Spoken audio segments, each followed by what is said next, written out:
What's goody, gang? All right, so look, I had a little extra time, so I said, let me do a couple of freelance videos. I just did another A10 Warthog video. Shout out to the homie Ryan, a sub who sent it to me on IG. Now I'm back. This is another suggestion from the homeboy Robert. Now Robert is the one who sent me the Marine 13-week training. He sent me the Star Spangled Banner clip, and he sent me another one, and that is this one: Boatlift, an untold tale of 9/11 resilience, the HD version.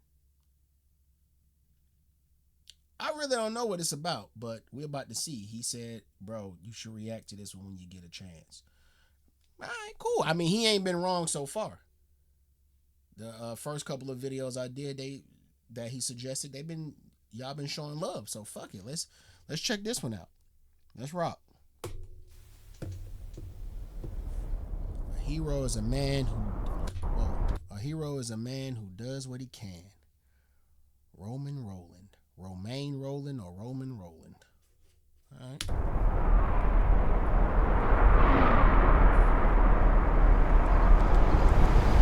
I thought I was watching a movie, Towering Inferno at first. And then I looked real close, and I noticed it was the World Trade Center. I was compelled, because I'm a type of person that can't stand by and watch other people suffer. And to me, they were suffering. They wanted to get off the island. And there was no way for them to get off the island other than the water. And I had noticed when I was watching the television, I saw a lot of, the ferries going up into the slips and taking people off. I said, fine, we could do the same thing. I could take people on my boat, get in there, take them where they have to go. And that's what we did.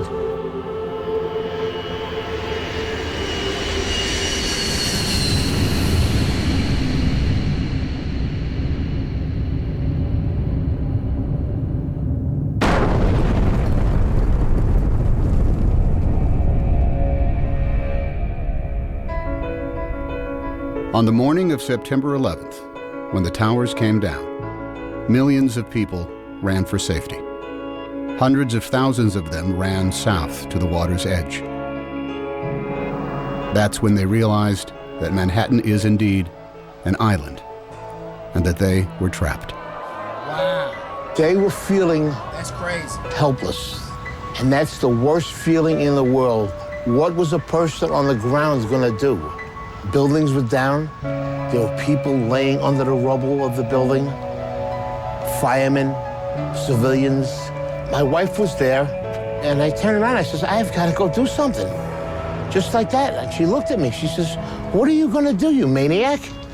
I says, I'm going to take the amberjack up into the city and help. She says, but what if they're attacked again? I says, well, then that's something I have to live with. I says, I have to do what I have to do. I says, and nobody can stop me right now. Even if I save one person or I rescue one person, that's one person less that will suffer and die. Wow, that's like, when I say built different, when I hear all the military stories, I'm like, damn, they were built different. This is built different too. This is another version of built different. This is like, I don't know if you guys ever been in a situation where you're watching something happen and you have the ability to help, and just something comes over you and you just go out there and help. I've had that happen to me. You know what I mean? I still view it differently from the guys that actually went to war and all of that, but this is up there with that. This is up there with that. Person, that's one person less that will suffer and die.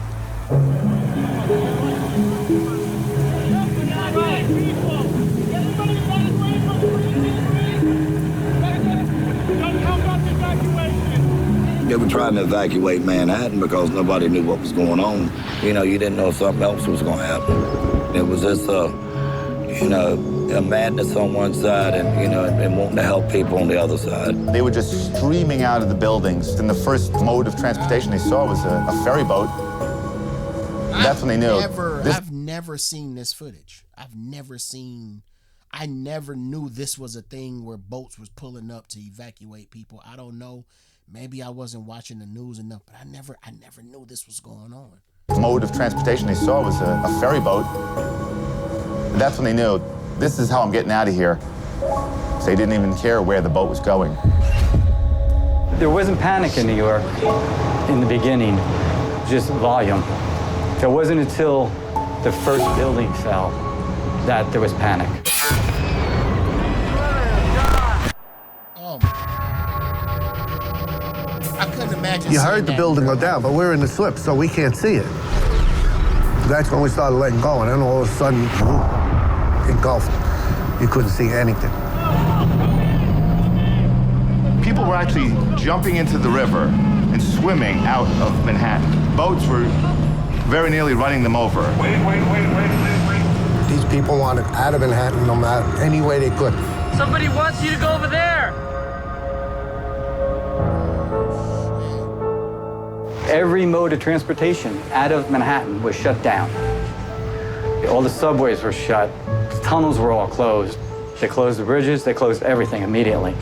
Boats, usually an afterthought in most New Yorkers' minds, were for the first time in over a century the only way in or out of Lower Manhattan. We're gonna start evacuating people. Anybody can get over here, we're gonna evacuate them. The process that actually had already started. There were some boats that were grabbing people, that people were lined up at the walls. On the left.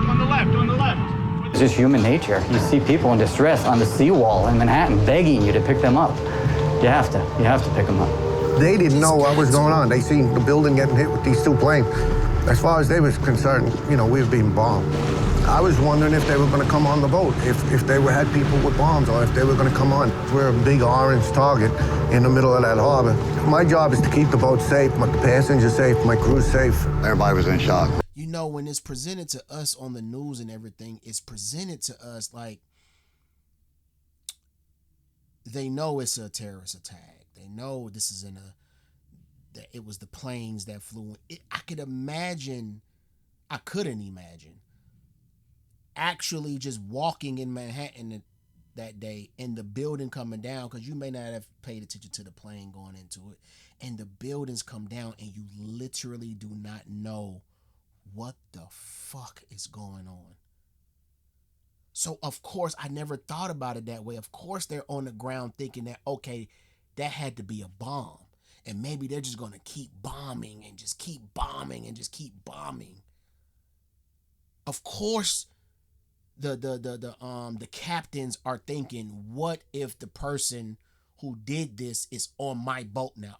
Oh my God. They had people with bombs, or if they were going to come on. We're a big orange target in the middle of that harbor. My job is to keep the boat safe, the passengers safe, my crew safe. Everybody was in shock, running around. They didn't want to leave their families. They had loved ones running around the city. Anybody has a baby? Nobody has it. There was one guy ran from the apron and jumped onto the boat. He grabbed onto the metal, climbed up right next to the pilot. So I'm going out there to say something. He slides down to the next deck. So the deckhands get him and go, what are you doing? He goes, I'm jumping for my life. So, you couldn't argue with him there.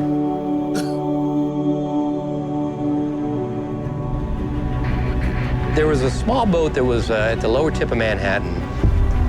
I thought the boat was going to flip over because so many people were trying to get on. And as I looked behind, they were just 10 deep. And that's kind of what gave us the idea. We decided that this has to get better organized and we better do it, and that's what we did. So we decided to make the call on the radio. All available boats.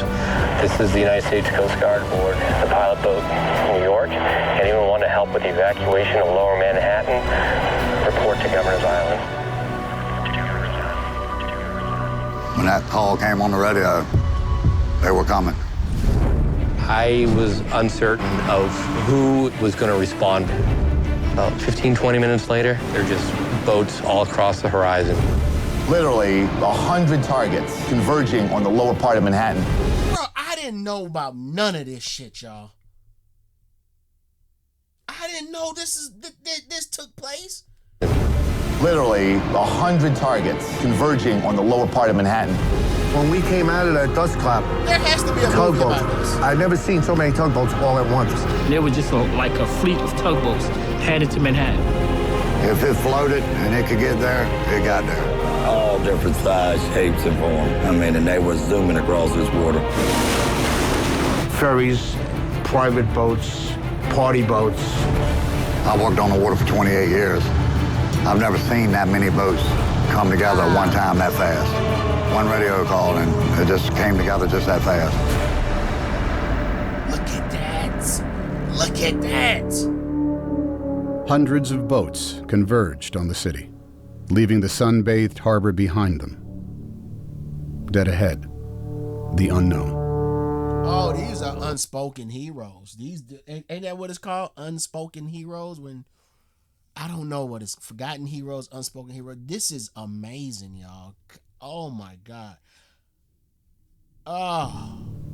Dead ahead, the unknown.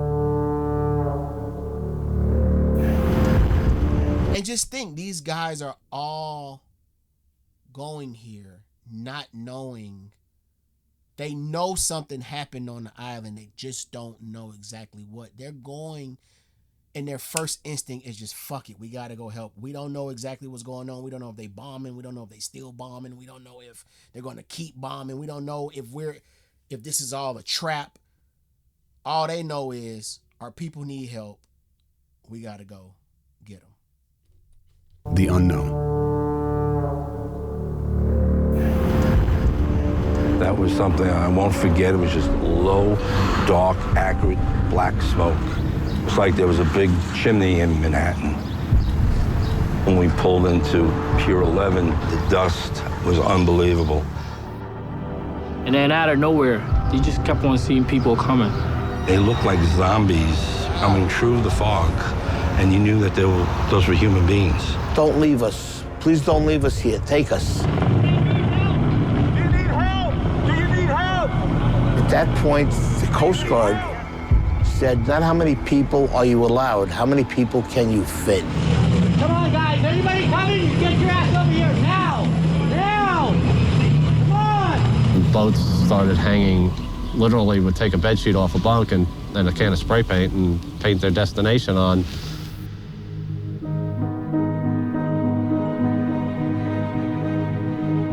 Some of these people never been in the water, never been on a boat before. Housewives, workers that do windows. We had executives. And the thing that was the best, everyone helped everyone. I want you to hold my hand. Come on board. Right, no matter what level. One at a time. Get in this side. I saw 4 businessmen lifting up an old woman with a seeing eye dog, a German Shepherd, and they lifted her up like a surfboard and passed her over the handrails. When we would carry a load of people over, and there was somebody standing there that seen her husband or wife, you know, that made us feel even better, you know. Well, at least we got 2 back together, you know. Let's keep on going, you know. The guy that works at the ferry, he's a welder. His son was on my boat. He actually came up.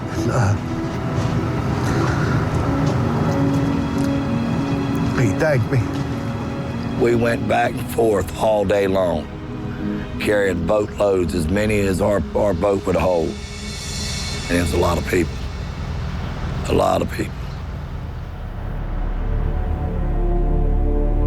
You couldn't have planned nothing to happen that fast, that quick.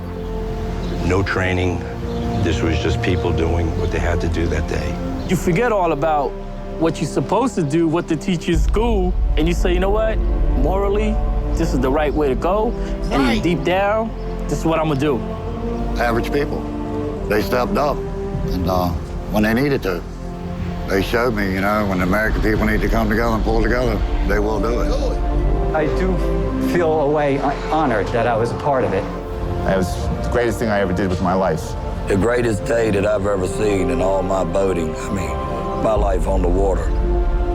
The Great Boat Lift of 9/11 became the largest sea evacuation in history. Larger than the evacuation of Dunkirk in World War II, where 339,000 British and French soldiers were rescued over the course of 9 days. On 9/11, nearly 500,000 civilians were rescued from Manhattan by boat. It took less than 9 hours.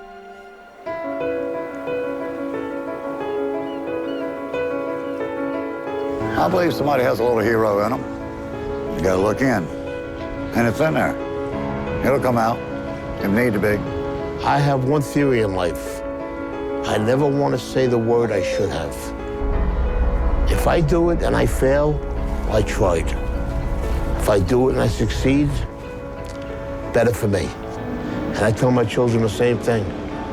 Never go through life saying you should have. If you want to do something, you do it. Oh my God. I didn't even fucking, oh my God. I didn't even realize that was Tom Hanks talking. I know that man voice. Oh my God.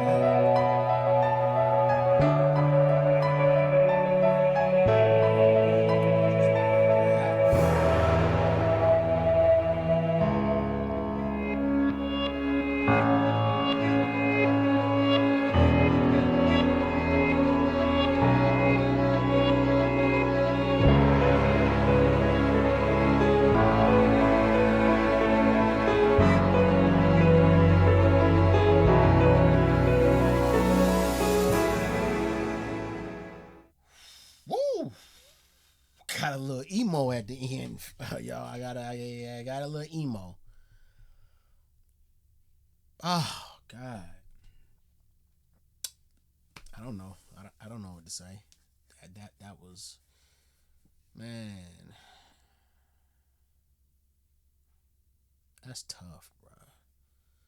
That's tough, bro. Just not knowing, man. Just in real life, real time experiencing that, not knowing and being the hero. Like, these are heroes. There should be something for these men. There should be something for these sailors. Something. I don't know. Maybe there is. I'm pretty sure y'all gonna let me know that if these guys were awarded anything, if they were held up on any type of pedestal. Like, God, just something. Fuck. Like, comment, share, subscribe. Woo, boy.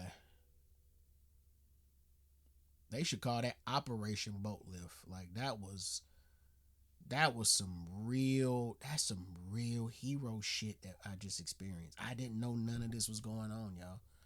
I had no clue that people were trying to jump off the aisle. I didn't know that. I just assumed everybody, like, because when we got it, it came to us packaged as what it was. A terrorist attack, planes hit the building. That's how we received it here. Being there in real time and not knowing what the fuck is going on has to be a completely different experience.